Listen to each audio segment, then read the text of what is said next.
और सबसे पहले इस वक्त की जो बड़ी खबर है उससे हम शुरुआत करते हैं। भारत ने पहलगाम आतंकी हमले के मद्देनजर कूटनीतिक एक्शन लेते हुए पाकिस्तान समर्थित आतंकवाद को दुनिया के सामने बेनकाब करने का फैसला किया है।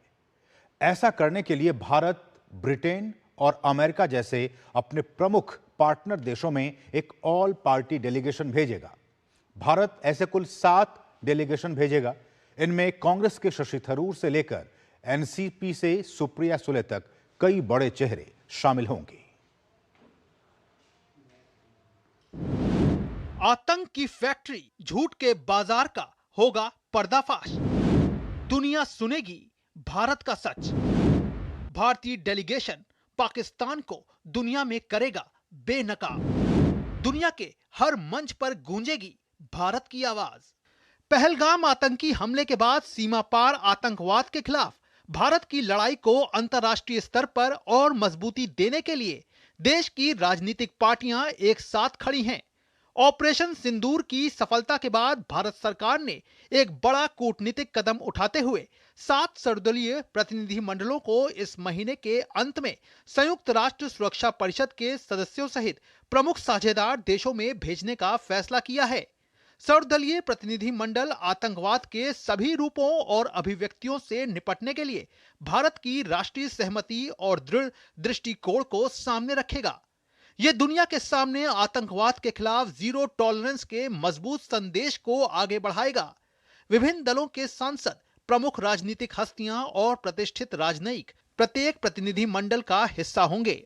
कांग्रेस से शशि थरूर, भाजपा से रविशंकर प्रसाद, जदयू से संजय कुमार झा, भाजपा से बैजयंत पांडा, डीएमके से कनिमोझी करुणानिधि, एनसीपी से सुप्रिया सुले, शिवसेना से श्रीकांत एकनाथ शिंदे 7 प्रतिनिधि मंडलों का नेतृत्व करेंगे और पूरी दुनिया को पाकिस्तान का कच्चा चिट्ठा बताएंगे।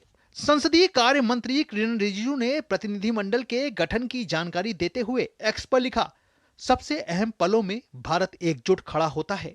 7 सर्वदलीय प्रतिनिधि मंडल जल्द ही प्रमुख साझेदार देशों का दौरा करेंगे और आतंकवाद के प्रति जीरो टॉलरेंस का हमारा साझा संदेश वहां ले जाएंगे।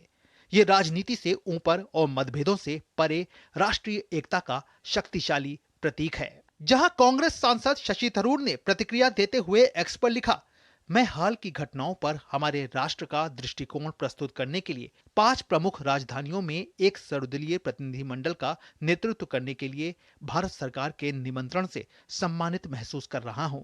जब राष्ट्रीय हित शामिल हो और मेरी सेवाओं की आवश्यकता हो तो मैं पीछे नहीं रहूंगा। जय हिंद।